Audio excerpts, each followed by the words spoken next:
Thyroid एक hormonal problem नहीं है, एक मेटाबॉलिक इम्बैलेंस है। और ये इम्बैलेंस सिर्फ थायराइड के डोजेस बढ़ाने या कम करने से ही नहीं, बल्कि आपके शरीर में सही मात्रा में सही न्यूट्रिएंट्स डालने से सही होगा।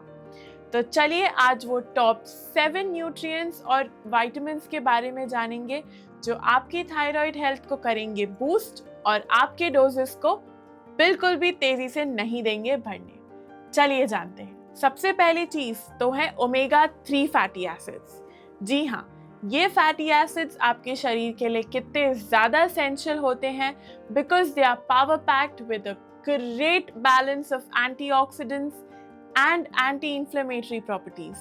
अब इनकी जो एंटीऑक्सीडेटिव प्रॉपर्टी होती है वो आपके शरीर के मेटाबॉलिज्म को बहुत अच्छे से बूस्ट करती है और जितनी भी गंदगी आपके शरीर में है उन सब को झट से दूर कर देती है। बट आपको ध्यान रखना है कि आप इसकी मात्रा कितनी ले रहे हैं और किस समय पर ले रहे हैं। हमेशा ध्यान रखें कि ये आपके थायराइड की दवा के साथ बिल्कुल भी इंटरफेयर नहीं करना चाहिए। Always take it under a doctor and the dose should be altered by a doctor under medical advice. ये ओमेगा 3 आपको नेचुरली आपके सीड्स में बहुत अच्छी मात्रा में मिलता है। That is your flax seeds, your pumpkin seeds, sunflower seeds, chia seeds, आपके नट्स, इन सब में आपको बहुत अच्छी मात्रा में ओमेगा 3 मिलता है।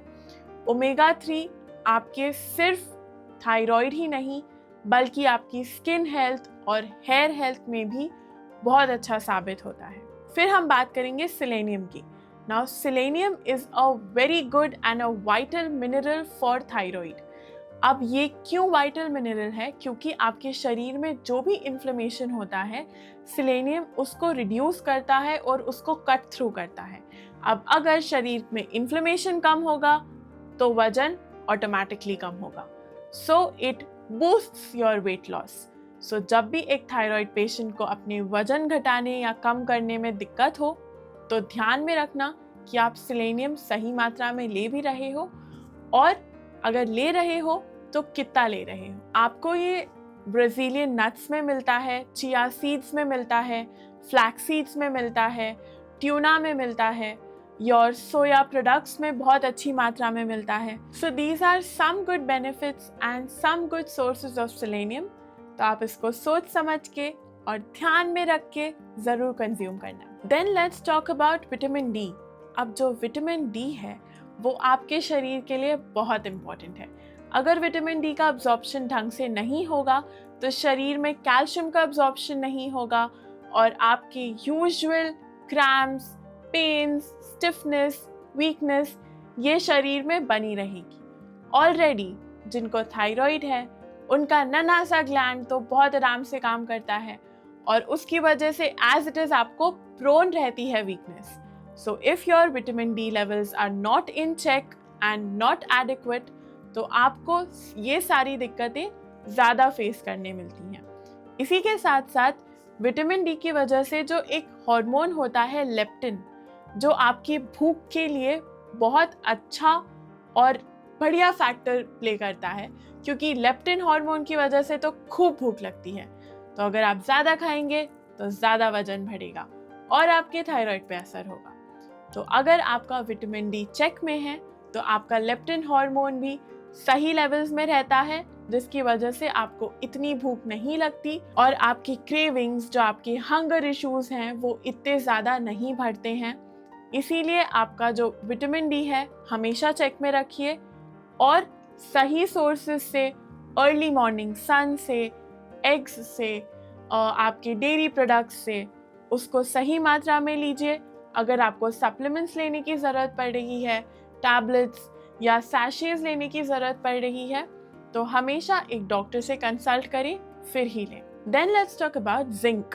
अब जिंक जो है वो भी एक काफ़ी एसेंशियल मिनरल है थायराइड हेल्थ में। Now zinc is necessary for the production of thyroid hormones.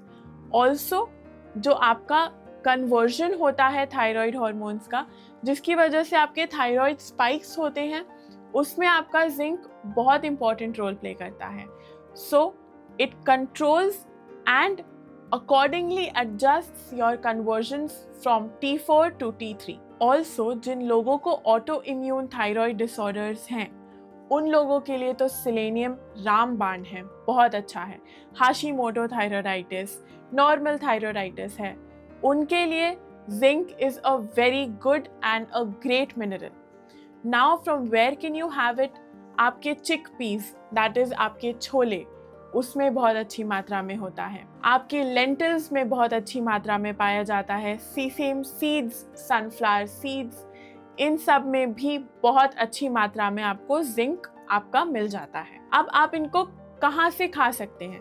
तो जो आपके चिक पीस होते हैं, आपका जो छोले होते हैं, उसमें zinc is there in good quantities.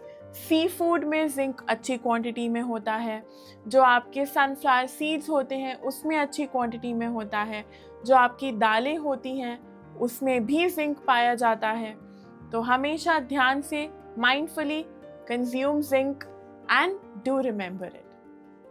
Now let's talk about magnesium.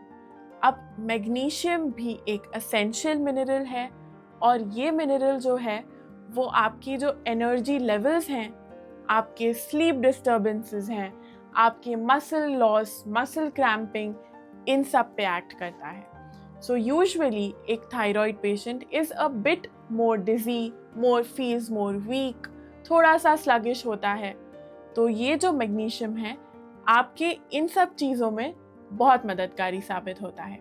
Along with that आपकी जो स्लीप डिस्टर्बेंसेस हैं, नींद नहीं आती, लंबे समय तक रात को जगे रहते हैं, करवटें बदलते हैं, सो दिस मैग्नीशियम उधर भी रोल प्ले करता है। अलॉन्ग विद दिस आपकी जो मसल फंक्शंस हैं, जो आपके मसल क्रैम्प्स आते हैं, बार बार एक अलग सी उलझन रहती है शरीर में, दर्द रहता है, खिंचाव रहता है, उसमें आपका मैग्नीशियम बहुत अच्छा रोल प्ले करता है। तो अगर आप लोगों को मैग्नीशियम सप्लीमेंट लेना है और आपको ये कोई भी दिक्कतें फेस कर रहे हैं, so always consult a doctor, we are there to help you. And आपको जब भी मैग्नीशियम लेना है हमेशा सोने से पहले ही लेना है, ताकि आपकी नींद भी इम्प्रूव रहेगी और जब आप सुबह उठेंगे तो एकदम fresh and great to go. Now let's talk about vitamin B12। अब ये विटामिन B12 जो है वो आपके शरीर के लिए अगेन नॉर्मली भी एक, मान लीजिए थायराइड नहीं है, एक नॉर्मल इंसान के लिए भी विटामिन B12 इम्पोर्टेंट होता है। तो जब एक थायराइड पेशेंट की बात करते हैं तो विटामिन B12 का रोल काफ़ी अच्छा होता है, क्योंकि जो विटामिन B12 है वो आपके प्रोटीन सिंथेसिस में मददगारी साबित होता है। उसी के साथ साथ आपकी जो इन जनरल फटीक है, आपकी जो एनर्जी है, your muscle growth, your protein intake, आपका प्रोटीन प्रॉपरली असिमिलेट हो बॉडी में, सही जगह पर रीच करे, आपकी मसल ग्रो हो, उन सब में बहुत इम्पॉर्टेंटली साबित होता है विटामिन B12। अब अगर आप एक थायराइड पेशेंट हैं और आपको ये दिक्कतें हो रही हैं, फटीक हो रहा है, मान लीजिए आप प्रोटीन ले तो रहे हैं लेकिन ऐसा लग नहीं रहा कि शरीर में उस चीज़ का कुछ असर पड़ रहा है, बार बार बहुत ज़्यादा नसें चल रही हैं, क्रैम्प्स आ रहे हैं, so always remember to get yourself tested. अपने डॉक्टर के पास जाएं, उनको बताएं, टेस्ट करवाएं and then come back and start up with your natural sources. और मान लीजिए अगर बहुत ही कम है, नेचुरली आपके जो दालें हैं, हाई प्रोटीन सोर्सेज हैं, एग्स हैं, चिकन हैं, आपके गुड चिकन में ब्रेस्ट्स हो गए उसमें जिसमें अच्छा प्रोटीन मिलता है, स्प्राउट्स हो गए, उस चीज़ से अगर आप लोग ये सब फुलफिल नहीं कर पा रहे हैं, so yes you can of course look for supplements.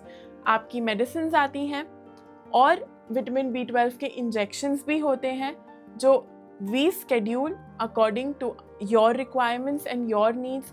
आपके लेवल्स देख के हम लोग उसको स्केड्यूल करते हैं और फिर आप लोग उनके कोर्सेज ले सकते हैं। So this is how you have to consume your vitamin B12 and why is it important. Finally जो हमारा 7th और सबसे इम्पॉर्टेंट सप्लीमेंट है वो है प्रोबायोटिक्स। अब प्रोबायोटिक्स तो बहुत इम्पॉर्टेंट होते हैं क्योंकि आपकी 70%, जी हाँ 70% इम्यूनिटी आपके प्रोबायोटिक्स पर डिपेंड करती है। अब ये जो प्रोबायोटिक्स हैं वो आपके शरीर में जो जाते हैं आपकी गट हेल्थ को इम्प्रूव करते हैं। जब गट हेल्दी तो सब हेल्दी। जी हाँ, अगर आपका गट हेल्दी नहीं है तो आपके as it is digestive issues रहेंगे, जिसकी वजह से आपकी स्किन अच्छी नहीं रहेगी, आपके शरीर में अजीब सी थकावट रहेगी, कुछ करने का मन नहीं करेगा।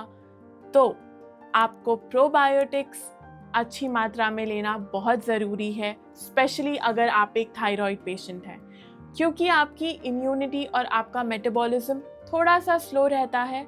तो अगर आप प्रोबायोटिक्स कंज्यूम करेंगे सही मात्रा में तो आपकी इन सब चीज़ों में आपको जो दिक्कतें होती हैं वो नहीं फेस करनी पड़ेंगी। आपके डाइजेस्टिव इश्यूज बिल्कुल नहीं होंगे। You will feel good, you will feel fresh. उसी के साथ साथ आपका इम्यून रेगुलेशन, आपकी इम्यूनिटी बनी रहेगी। और तो और आप जो भी इम्पोर्टेंट न्यूट्रिएंट्स ले रहे हैं, जैसा कि मैंने अभी पहले बताया, आपका zinc, your vitamin D, vitamin B12, ये सब बहुत अच्छे से अब्जॉर्ब करेगा शरीर अगर आपके probiotics are on mark. So probiotics are very important, not only for your gut, for your whole body. अब आप इसको दही के फॉर्म में ले सकते हैं, बटर मिल्क के फॉर्म में कंज्यूम कर सकते हैं, फर्मेंटेड फूड्स जैसे कि फर्मेंटेड इडली, फर्मेंटेड सोय, फर्मेंटेड डोसे का बैटर, कान चीज़, इन सब के फॉर्म में भी कंज्यूम कर सकते हैं। So here is it. ये थी हमारी पूरी टॉप 7 सप्लीमेंट्स की लिस्ट। अगर आप लोगों को इसके अलावा कोई और सप्लीमेंट के बारे में जानना है, कोई स्पेसिफिक इंफॉर्मेशन चाहिए, so do let us know in the comment section below. Bye bye, take care.